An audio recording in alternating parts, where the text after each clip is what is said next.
Hello everyone, this is the final presentation for Fundamental Valuation Modeling class. We're team number 6 and we will present our work on the Coca Cola Company. Our agenda for today will start with the investment recommendation. We will do a quick firm overview, followed by key competitors. Then we will present our 5 forces and SWOT analysis. After that, we will get to explain our valuation methodology, finalizing with the key factors we consider for our recommendation. Today, our team is issuing a hold recommendation of the Coca Cola Company. Based on our multi-stage discount cash flow model, we estimate a 12-month target price of $74.95, which represents only about 2.8% upside from the current price of $72.95. Our relative valuation using price to earning ratio and other multiples provide a broader range of 69 to 89, reinforcing that Coca-Cola is trading near fair value. Coca-Cola remains a global leader with over 500 brands and $45 billion in annual sales, and it continues to demonstrate stable growth. Net sales were up 2.9% in 2024, with strong volume increases in categories like sparkling beverage, energy, and premium water. The company also offers a 3.12% dividend yield, increasing steadily for 62 consecutive years, which supports its appeal to income-focused investors. However, several risks limit near-term upside, which we will discuss later. With 61% of the revenue generated outside of North America, foreign currency volatility, inflation, and potential tariffs could impact performance. Given these balanced factors and strong fundamentals but limited expected appreciation, we recommend to hold.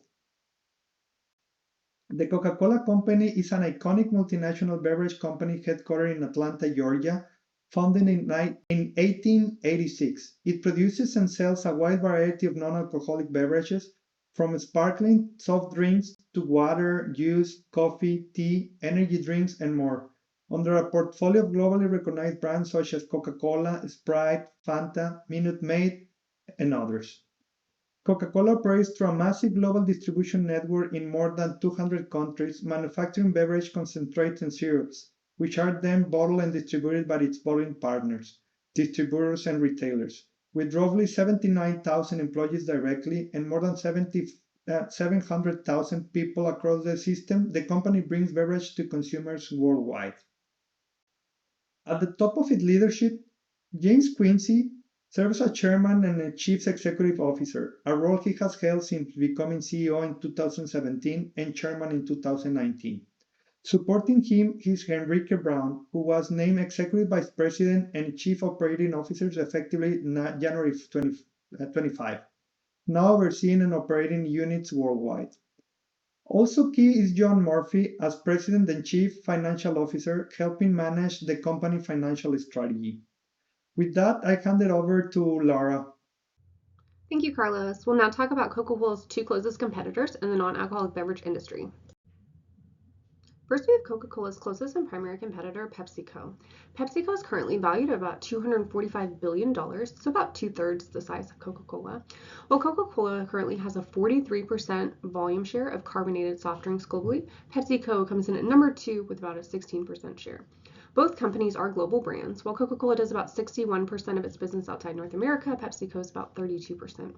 The big difference between these two companies is PepsiCo's snack food product lines. These products bring in 42% of PepsiCo's revenues, meaning that only about 58% of their revenues actually come from products that compete with Coca-Cola. Next, we have Keurig Dr. Pepper. It's only valued at about $55 billion, so about 15% of the size of Coca-Cola. Another big difference is that they operate solely in North America.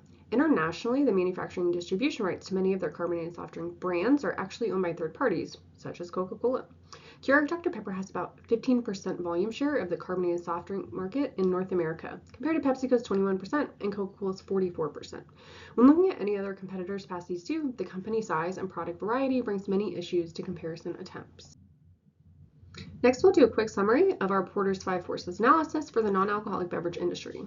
As a highly competitive market with numerous firms, this industry has strong industry rivalry. Incumbents aren't afraid to discount prices or spend on advertising. Because of the high number of companies competing in this market and the lack of switching costs, the threat of substitutes is also very strong. The bargaining power of buyers is moderate. Companies rely on partnerships with distributors, retailers, and bottling operations to sell their products instead of direct-to-consumer sales. The threat of new entrants is moderate as well, as incumbents benefit from supply-side economies of scale and unequal access to distribution channels, but there's also a lack of switching cost. The bargaining power of suppliers is weak, as the raw materials used in production are undifferentiated and widely available. For our SWOT analysis, Coca-Cola's biggest strengths include its iconic and enduring brand and its diversified portfolio, but they still have a heavy reliance on carbonated soft drinks, making them vulnerable to health and perception issues. This is one of their biggest weaknesses, along with their exposure to foreign currency fluctuations. Opportunities Coca-Cola must explore include a continued shift to healthier beverages and pursuing more sustainability initiatives. Their biggest threats are those healthy consumer trends and economic and geopolitical volatility. Additional factors to consider are listed on this slide. I will now pass it over to Zach. Hello everyone, I'm Zach Miller with Team6. Today we're valuing Coca-Cola using a detailed discounted cash flow model and a relative valuation using peers like Pepsi and Keurig Dr. Pepper. Let's walk through what this Excel model told us and why KO looks like it's currently at a discount at $72.95 per share.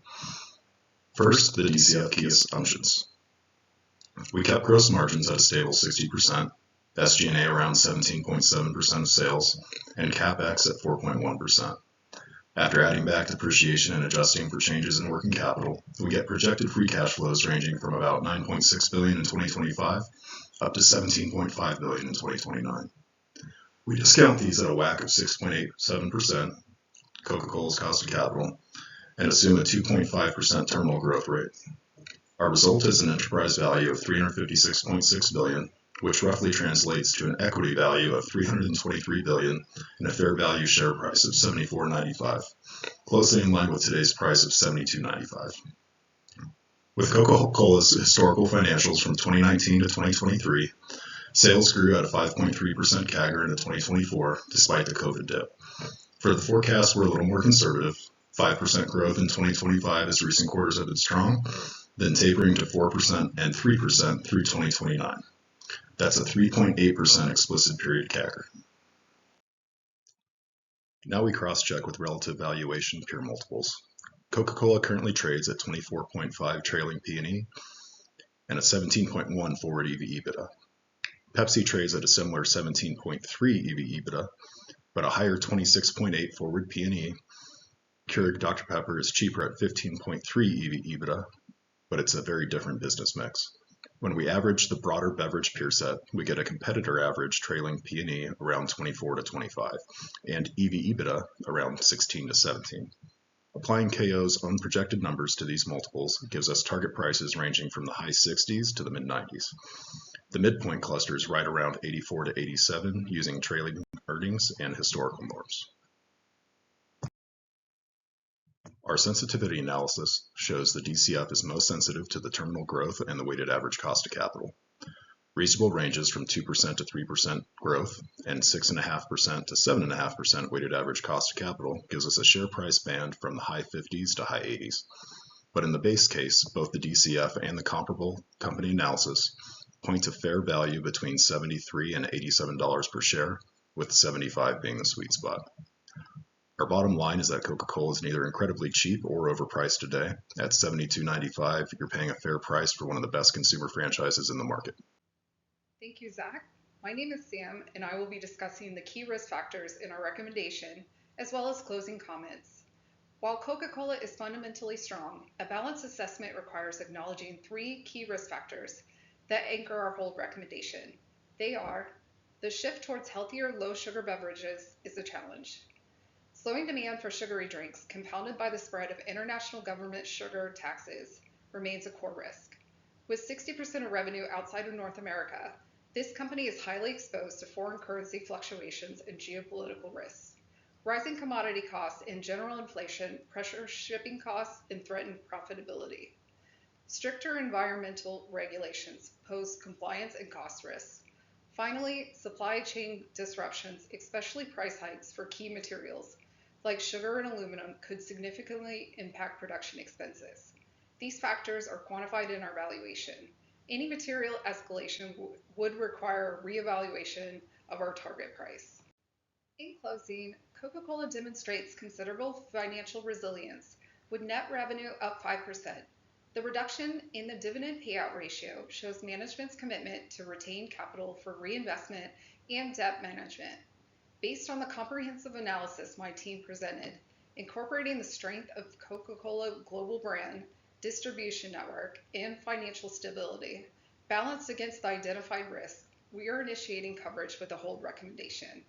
Our 12-month target price is $74.95 per share, derived from our DCF model.